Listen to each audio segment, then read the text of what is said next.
We have a special relationship, and we still have a special relationship. Well, it's not that especially special, is after, it? If you've imposed especially. 10% tariffs on everything. What? Can I finish my sentences, or are you going to do the usual BBC thing?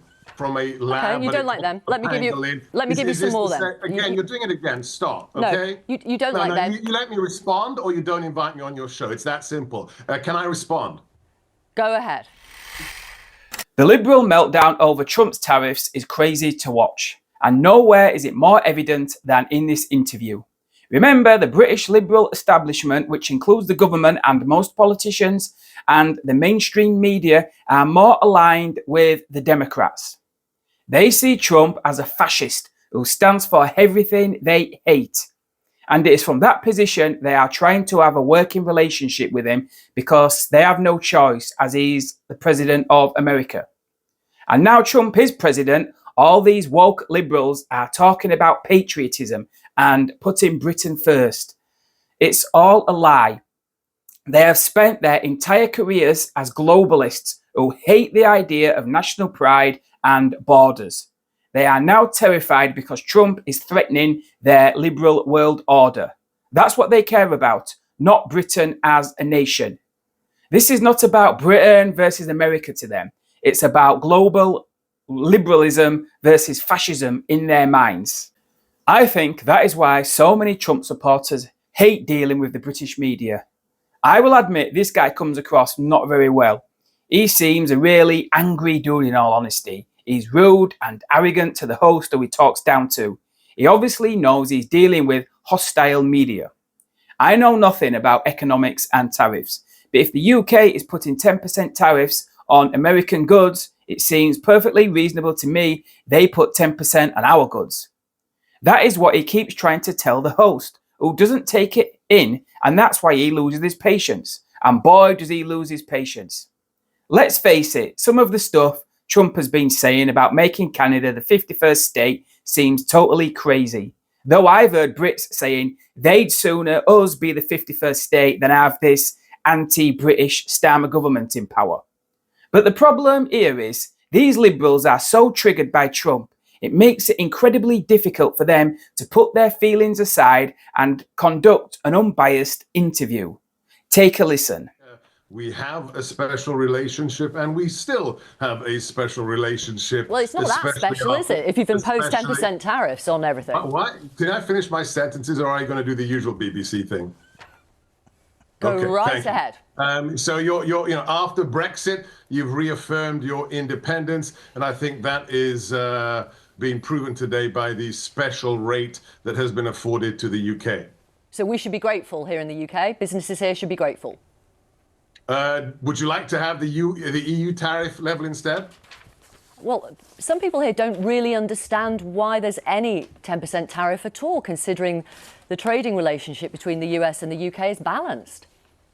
It's not about balance. It's about what is being done to US goods coming into the UK, because President Trump believes in free trade, but he also believes in fair trade. And there's nothing to say that the current rate, the exempted rate, the special rate you have been afforded could not improve. It is the beginning. And I think I find it strange that you've been afforded such an exceptional status and you're complaining. I'm not sure I understand that. I don't speak on behalf of the whole UK, let alone for the UK government.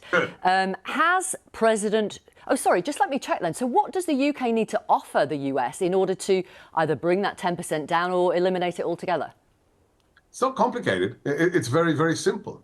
The goods of each trading partner should be handled and should be taxed, should be tariffed at commensurate rates. There should be parity. So if you don't discriminate against US goods, then the other partner, in this case the UK, will not have their products discriminated against.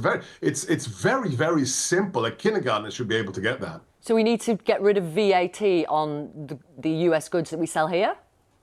There should not be any kind of pejorative handling, negative handling of US goods if they do not wish to be reflected in the way that UK goods are handled. It's like the most simple equation. Do unto others as you would wish to have done unto yourself. I think I read that somewhere in a very important book. Has President Trump just started a global trade war that will make everyone poorer? This zero-sum game thing is really quite amusing. We want to have great trade relations with every country. But if you have punitive tariffs or tariff-like measures against our goods, you will pay a penalty. It's not about trade wars. It's about equitable relations for everyone's exports. I don't understand how this is difficult to understand. Is this complicated for you? So a research centre at Yale, the Budget Lab, found that tariffs at 20% would cost, for example, US households up to $4,200 every year. Winner of the Nobel Memorial Prize in Economic Sciences, Joseph Stiglitz, said virtually all economists think that the impact of the tariffs will be very bad for America and the world. They will almost surely be inflationary. Are they wrong? Are these the same experts that told us masks would save you from COVID and it didn't come from a lab? Okay, you don't like them. Let me give you some more then. Again, you're doing it again. Stop, no, okay? You don't like them. You let me respond or you don't invite me on your show. It's that simple. Can I respond? Go ahead. Is this the same Yale that was sued because it is racist, because it didn't allow Asians who had the highest scores possible to actually become students there? Are we talking about that Yale, perchance? I don't think I give a fig for the so-called experts at racist institutions like Yale. Let me give you some other people then. You may want to disparage. You're not going to convince me. You can quote whoever you wish, but 77 million Americans have spoken, and that's why the president has declared Liberation Day today. Republican Congressman for Montana, Ryan Zinke, says 86% of Montana's imports come from Canada, and that innocents and families that are just trying to get by will get hurt because of these tariffs. Republican Senator Tom Tillis of North Carolina says anyone who says there may be a little bit of pain before we get things right needs to talk to my farmers who are one crop away from bankruptcy. Look, none of these people believe, and I know Ryan. Ryan's a friend of mine. He's a great patriot. He's a former SEAL. He's not a fan of tariffs. Oh my gosh, you're doing it again. It's the third time. I will curtail this interview if you interrupt me again. Are we clear? Go right ahead. Don't do it again. So this is a setting of the bar. It is the zero reset. This isn't a permanent state of affairs.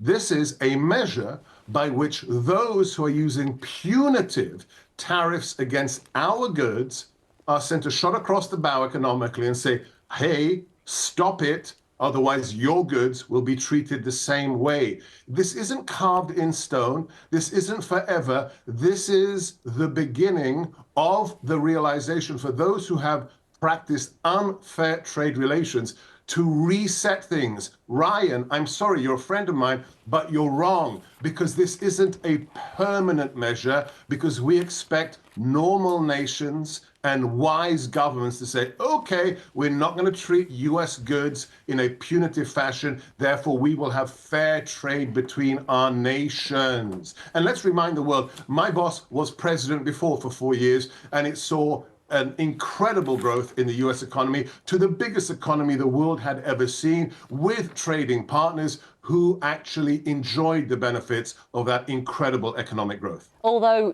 despite tariffs last time, manufacturing jobs as a percentage of total US employment was no higher when President Trump left office than when he took over in 2016.